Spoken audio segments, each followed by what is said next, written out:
નમસ્કાર.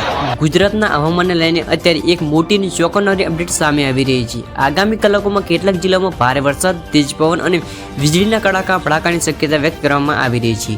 પરંતુ સૌથી મોટો સવાલ એ છે કે તમારા જિલ્લામાં વરસાદ ક્યારે આવે છે અને કયા વિસ્તારમાં સૌથી વધુ અસર જોવા મળી શકે છે. આજના આ વિશેષ વિડીયોમાં અમે તમને જણાવીશું આગામી 24 કલાકથી લઈને 7 દિવસ સુધીનું સંપૂર્ણ હવામાન અપડેટ. વરસાદના નવા મોડેલ શું સંકેત આપી રહ્યા છે, કયા જિલ્લામાં ઓરેન્જ એલર્ટ અને યલો એલર્ટની શક્યતા છે, અને ખેડૂતો માટે શું મહત્વની માહિતી સામે આવી રહી છે. અને વિડીયોના અંતમાં હું તમને જિલ્લાવાર વરસાદની સંભાવના પણ જણાવીશ, એટલે વિડીયો અંત સુધી જોતા રહેજો, કારણ કે તમારા વિસ્તાર વિશેની મહત્વની માહિતી કદાચ અંતમાં આવે. સૌપ્રથમ વાત કરીએ હાલની સ્થિતિ. અરબી સમુદ્ર અને બંગાળની ખાડીમાં બનેલી હવામાન સિસ્ટમને કારણે ગુજરાતમાં વરસાદી માહોલ ધીમે ધીમે મજબૂત બની રહ્યો છે. ઘણા વિસ્તારમાં વાદળછાયું વાતાવરણ જોવા મળી રહ્યું છે અને કેટલાક વિસ્તારમાં હળવા છાંટાથી લઈને મધ્યમ વરસાદ પણ નોંધાયો છે. હવે નજર કરીએ આગામી 24 કલાક પર. હવામાન મોડેલ અનુસાર દક્ષિણ ગુજરાત, સૌરાષ્ટ્ર અને મધ્ય ગુજરાતના કેટલાક વિસ્તારમાં વરસાદની સંભાવના વધુ જોવા મળી રહી છે. ખાસ કરીને સાંજે અને રાત્રિના સમય દરમિયાન વરસાદની તીવ્રતા વધી શકે છે. પરંતુ મિત્રો, જે વિસ્તાર વિશે સૌથી મોટું અપડેટ સામે આવ્યું છે તે જાણીને તમે પણ આશ્ચર્યમાં મૂકી જશો.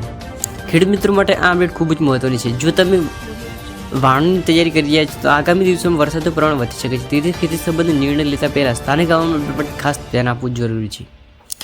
હવે વાત કરીએ સૌથી મોટા અપડેટની. નવા હવામાન મોડેલ દર્શાવી રહ્યા છે કે આગામી દિવસોમાં કેટલાક જિલ્લાઓમાં ભારે વરસાદની પરિસ્થિતિ સર્જાઈ શકે છે. જો આ સિસ્ટમ વધુ મજબૂત બનશે તો અનેક વિસ્તારોમાં વરસાદ બની શકે છે. અને હવે વાત કરીશું કે કયા જિલ્લામાં સૌથી વધુ વરસાદની શક્યતા છે. જિલ્લાવાર અપડેટ.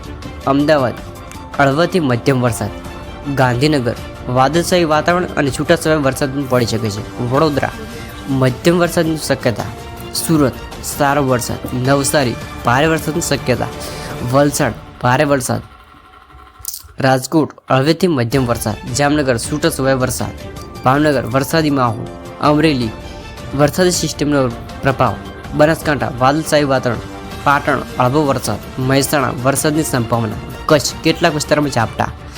તો મિત્રો, આ હતું ગુજરાતનું સંપૂર્ણ હવામાન અપડેટ. આગામી દિવસોમાં હવામાનમાં મોટા ફેરફારો જોવા મળી શકે છે. તેથી અમારી સાથે જોડાયેલા રહો. જો તમને આવી જ ઝડપી અને સચોટ હવામાન માહિતી ગમતી હોય તો વિડીયોને લાઇક કરો, ચેનલને સબસ્ક્રાઈબ કરો અને બેલ આઇકન દબાવવાનું ભૂલશો નહીં. ફરી મળી એક નવા અને મહત્વના હવામાન અપડેટ સાથે. જય હિન્દ, જય ગુજરાત.